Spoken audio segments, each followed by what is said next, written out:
Hello guys!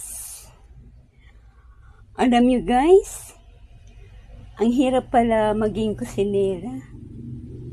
Ang hirap mag-isip kung paano pasarapin ang niluluto na kulang sa rekado.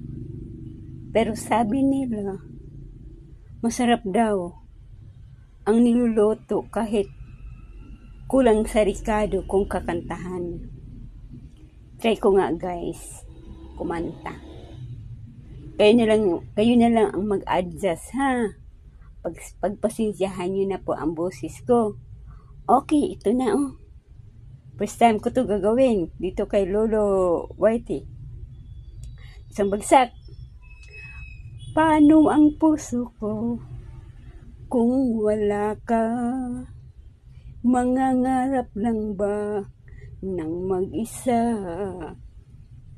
Kung yun lang ang alam ko.